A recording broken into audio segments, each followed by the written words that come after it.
Ruth 3. Ruth and Boaz at the threshing floor. One day Ruth's mother-in-law Naomi said to her, "My daughter, I must find a home for you, where you will be well provided for." Now Boaz, with those women you have worked, is a relative of ours. Tonight he will be winnowing barley on the threshing floor. Wash, put on perfume, and get dressed in your best clothes. Then go down on the threshing floor. But do not let him know that you are here until he has finished eating and drinking. When he lies down, note the place where he is lying. Then go in and uncover his feet and lie down. He will tell you what to do. I will do whatever you say." Ruth answered. So she went down to the threshing floor and did everything her mother-in-law told her to do. When Boaz had finished eating and drinking and was in a good spirit, he went over to lie down at the far end of the grain pile. Ruth approached quietly, uncovered his feet, and lay down. In the middle of the night, something startled the man. He turned, and there was a woman lying at his feet. "Who are you?" he asked. "I am your servant Ruth," she said. "Spread the corner of your garment over me, since you are a guardian redeemer of our family." "The Lord bless you, my daughter," he replied. "The kindness is greater than which you showed earlier. You have not run from younger men, whether rich or poor. And now, my daughter, don't be afraid. I will do for you all you ask. All the people of my town know that you are a woman of noble character. Although it is true that I am a guardian redeemer of our family, there is another who is more closely related than I. Stay here for the night, and in the morning, if he wants to do his duty as your guardian redeemer, good. Let him redeem you. But if he is not willing, as surely as the Lord lives, I will do it. Lie here until morning." So she lay at his feet until morning, but got up before anyone could be recognized. And he said, "No one must know that a woman came to the threshing floor." He said, "Bring me the shawl you are wearing and hold it out."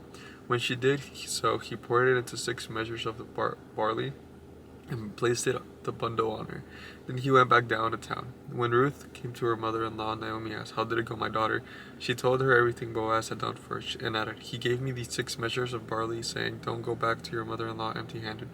Then Naomi said, "Wait, my daughter, until you find out what happens, for the man who will not rest until the matter is held today." Ruth 4. Boaz marries Ruth. Meanwhile, Boaz went up to the town gate and sat down there, just as the guardian redeemer he was mentioned came along. Boaz said, "Come over here, my friend, and sit down." So he went over and sat down. Boaz took 10 of the elders of the town and said, "Sit here," and they did so. Then he said to the guardian redeemer, "Naomi, who has come back from the Moab, is selling the piece of land and it belonged to our relative Elimelech. I thought I should bring the matter to your attention and suggest that you buy it in my presence of these seated here, and in the presence of the elders of my people. If you will redeem it, do so. But if you will not, tell me, so I will know. For no one has the right to do it except for you, and I am next in line. I will redeem it," he said. Then Boaz said, "On that day you will buy the land from Naomi, and you will acquire Ruth the Moabite, the dead man's widow, in order to maintain the death of the dead with his property." At this, the guardian redeemer said, "Then I cannot redeem it, because I might endanger my own estate. You redeem it yourself, I cannot do it." Now, in earlier times in Israel, for the redemption and transfer of property to become final, one party took off his sandal and gave it to the other. This was the method of legalizing transactions in Israel. So the guardian redeemer said to Boaz, "Buy it yourselves," and he removed his sandal. Then Boaz announced to the elders and all the people, "Today you are a witness that I have bought from Naomi and all the property of Elimelech, Mahlon. I have also acquired Ruth the Moabite, Mahlon's widow, as my wife, in order to maintain the name of the dead with his property, so that his name will not disappear from among his family or from his hometown.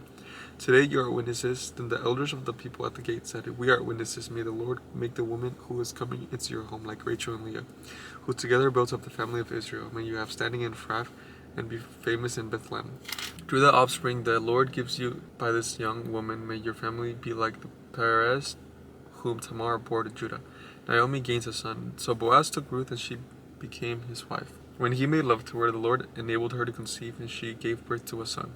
The woman said to Naomi, "Praised be the Lord, who this day has not left you without a guardian redeemer. May he become famous throughout Israel. He will renew your life and sustain you in your old age, for your daughter-in-law, who loves you and who is better to you than 7 sons, has given him birth." Then Naomi took the child in her arms and carried it for him.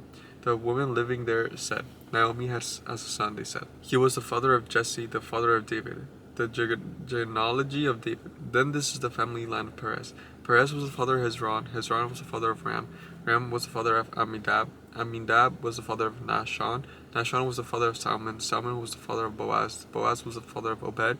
Obed was the father of Jesse, and Jesse was the father of David. Quick little chapter. I'll catch you guys tomorrow. I wanna stay forever.